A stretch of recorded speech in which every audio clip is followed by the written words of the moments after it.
Are you doing a mistake by taking your hairline too low in your hair transplant? Well, it can be one of the biggest mistakes of your life. If you haven't already done it, you are planning for a hair transplant, this is for you. If you have already done this transplant, maybe you'll get some tips from here to plan your journey now. So watch this video till end. I'm your friend Dr. Shaill Gupta, and if you haven't already subscribed the channel, do subscribe it and don't forget to press the bell icon. Now coming to the hairline. See, everyone dreams of having a hairline of his teens. They want to go get it down, especially young people around 20, 25 years of age. They want hair transplant and they want really low hairlines. But there are a lot of risks involved in this. First of all, do you think all the hairlines which are low, they look good? Is low hairline the only criteria for an aesthetic hairline? No. There are some proportions which we have to maintain. Very low hairline can look ugly and unnatural. One of the famous singers, I love Akan. He has got a transplant and got the hairline quite low, which has actually disturbed the proportion of his face. Let's take another example. Mr. Elon Musk, the iconic man. He had got a transplant done in 2002. I've made a video on this. The link is given in description. He kept a very high hairline, and at that time he had donor, he had money, but still he opted for a high hairline. He waited for around 6-7 years, brought the hairline low, and even after 20 years he has hair on his head. Now all this is because of good planning. So that is why you really need to plan your hairline. Don't take any impulsive decision. That's very important. So what are the risks associated with low hairlines? First of all, you don't know how your hair loss is going to behave, because hair loss can be progressive. Right now, if you need a very small number, maybe 2000, 2500 grafts, and you have plenty of grafts right now, but who knows, maybe if you get it very low, after one point of time, you will be losing hair from the back, and even the transplanted hair can thin out. You may need reinforcements here, or maybe in the transplanted zone itself. Let's take this example. This patient got 3 transplants before coming to me, and all the 3 transplants were done in the frontal portion, because he kept the hairline low, and then the hair loss was progressive, and all the grafts were consumed in this portion itself. And look at his donor, all gone.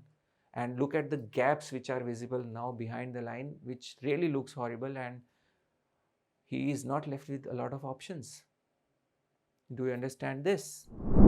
Now, role of medicine is also very important. A lot of patients are put on 1 mg finasteride straight away after transplant, and these patients may look good for some time, but eventually, they may develop tolerance to the medicine.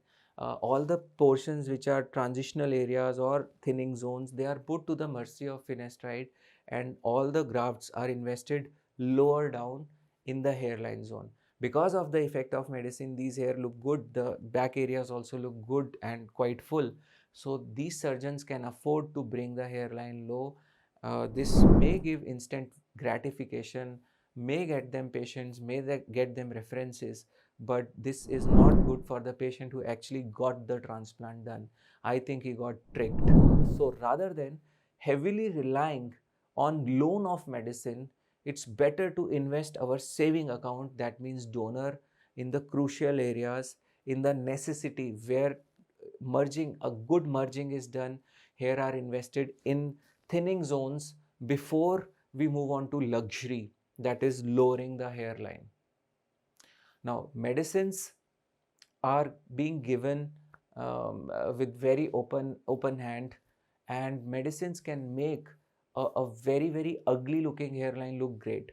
Lot of patients come to me after their transplants for hairline repair, who were happy, very happy when they were taking the medicines, or medicines were working on them.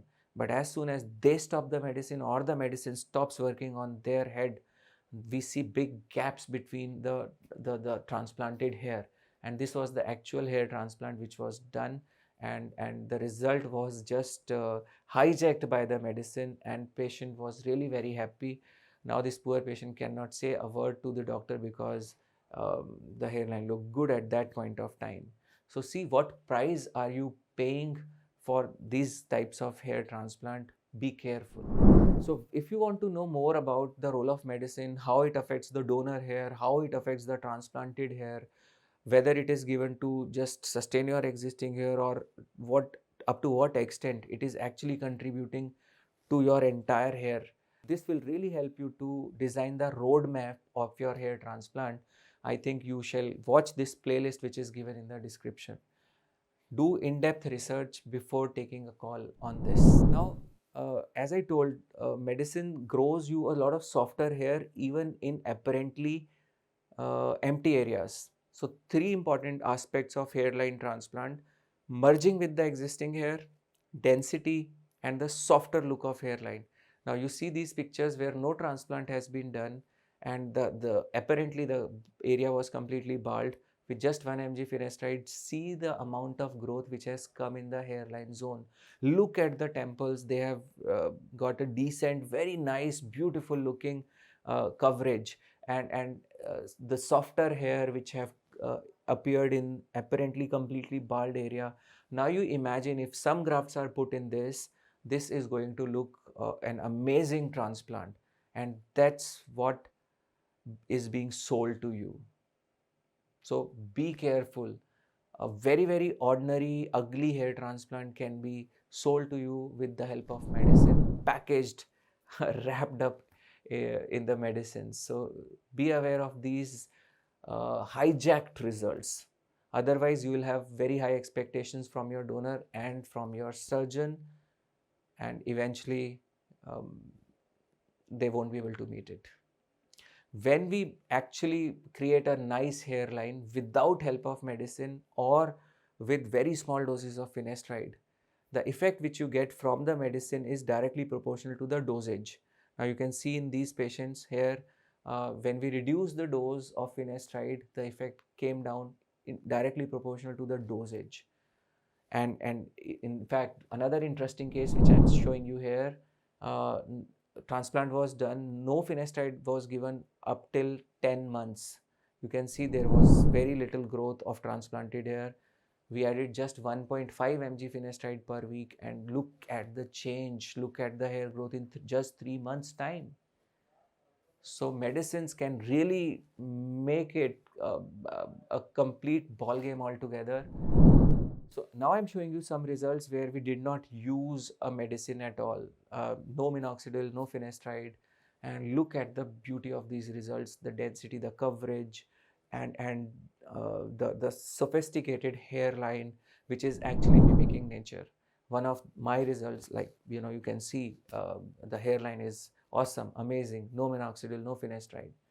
I'm not saying that we don't give this medicine to anyone, but yes, if someone chooses to opt out of the medicines, he must make sure that he chooses a surgeon who knows how to deliver results without medicine.